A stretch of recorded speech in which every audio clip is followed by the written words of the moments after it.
She laughed at him in front of everyone, her voice sharp and confident as she pointed out his worn jacket and old phone. The cafe went quiet for a second, then filled with awkward chuckles. He smiled politely, said nothing, and finished his coffee as if nothing had happened. They had once worked together, started at the same time, dreamed at the same level. While she climbed quickly through networking and lacked confidence, he stayed quiet, focused on learning every detail of the business. She assumed silence meant weakness. After that day, she told the story everywhere, exaggerating it, enjoying the attention it brought her. Each retelling boosted her ego and lowered his image in the industry. People began to see him through her words, not his work. What she didn't know was that he had moved on months ago. He had left the company quietly and joined a competitor as a consultant. His role wasn't flashy, but it gave him access to systems,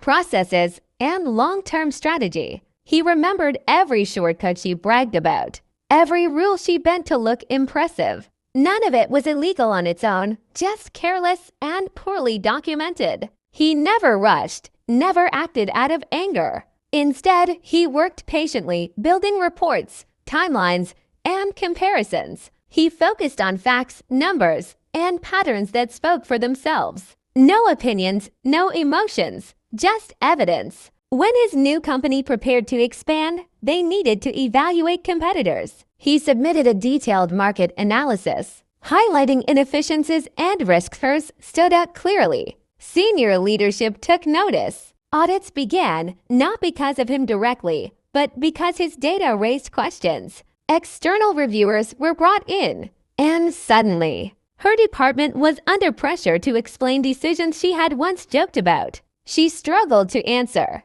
The charm that once protected her couldn't fix missing documentation or inconsistent results. Meetings became tense, then quiet. Clients started leaving, not dramatically, but steadily. Projects were reassigned. Her confidence cracked as whispers replaced applause. Eventually, the company announced a restructuring.